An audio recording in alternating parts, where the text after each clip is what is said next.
Assalamualaikum. Kami dari Tibet Marah Rempau. Saya Akmal Zuhairi bin Sufairi. Saya Zairul Akmal bin Omahai. Saya Nokharina binti Muhammad Rosdi. Saya Devina Isni binti Muhammad Noor. Kami ingin menceritakan tentang suatu produk yang menggunakan bahan semula jadi yang diberi nama meja kopi Geoflower.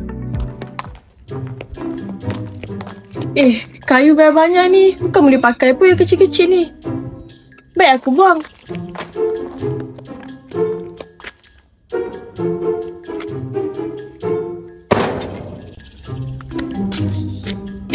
Banyak ni kayu dia pegang. Lu nak buang ke? Banyak ni kayu. Kau buat apa ni? Aku nak buang lah sebab subuh ni dah tak pakai. Lah, banyak sangat ni membazir. Daripada kau buang, baik kau bagi aku. Kalau aku bagi kau pun, kau nak buat apa dengan kayu semua ni? Kau tak tahu kan? Okay, jom aku tunjuk kat kau.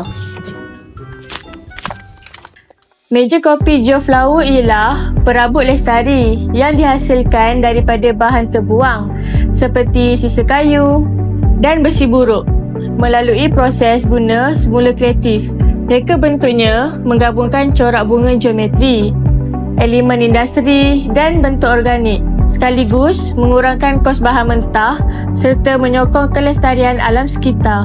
Meja ini juga berperanan meningkatkan kesedaran tentang kepentingan penggunaan semula dalam pendidikan dan komuniti. Mengurangkan penjanaan sisa dengan memanfaatkan semula lebihan bahan seperti kayu dan logam untuk menghasilkan perabot baharu yang berfungsi. Selain itu, projek ini bertujuan membangunkan kemahiran pertukangan dan reka bentuk kreatif bagi pelajar melalui pendekatan inovatif serta penyelesaian masalah menggunakan sumber terhad. Projek ini juga membantu mengurangkan kos bahan mentah dengan memaksimumkan penggunaan bahan sedia ada. Di samping menghasilkan perabot yang unik, estetik dan berkualiti tinggi. Meja kopi Geoflower berbeza kerana dihasilkan daripada bahan terbuang atau kita semula, sekaligus menukarkan sisa kepada produk bernilai.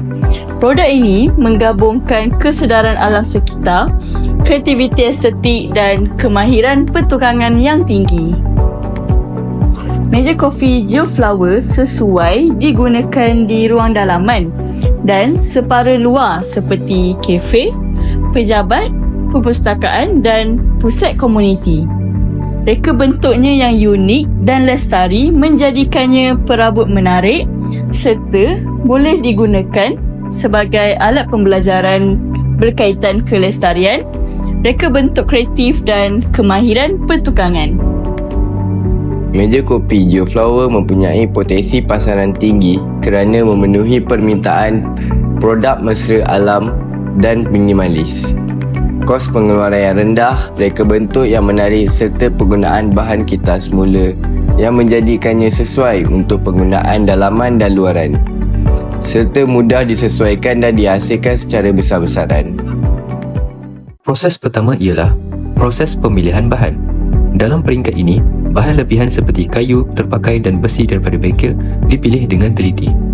Pemilihan bahan dilakukan bagi memastikan bahan tersebut masih kukuh dan sesuai digunakan untuk menghasilkan perabot. Langkah berikutnya ialah proses pemotongan bahan.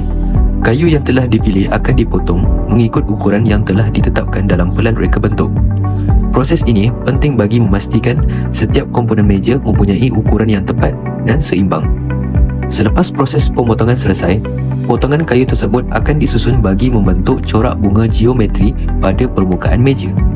Penyusunan ini dilakukan dengan teliti bagi memastikan corak yang dihasilkan kelihatan kemas, seimbang dan menarik.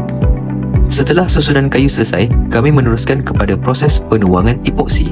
Resin epoksi akan dicampurkan bersama bahan pengeras atau hardener mengikut nisbah yang ditetapkan sebelum dituangkan ke dalam ruang kosong di antara susunan kayu. Proses penuangan epoksi ini bertujuan untuk mengisi ruang kosong, menguatkan struktur permukaan meja serta meningkatkan nilai estetik produk. Penuangan dilakukan secara berhati-hati bagi mengelakkan pembentukan gelembung udara pada permukaan epoksi. Seterusnya ialah proses penggosokan atau sanding menggunakan kertas pasir. Proses ini dijalankan bagi meratakan permukaan meja serta menghasilkan permukaan yang lebih licin dan kemas. Selepas itu, rangka meja akan dipasang dengan menggunakan struktur besi pada bahagian kaki meja. Pemasangan ini bertujuan untuk memastikan meja berada dalam keadaan stabil dan mampu menampung penggunaan harian.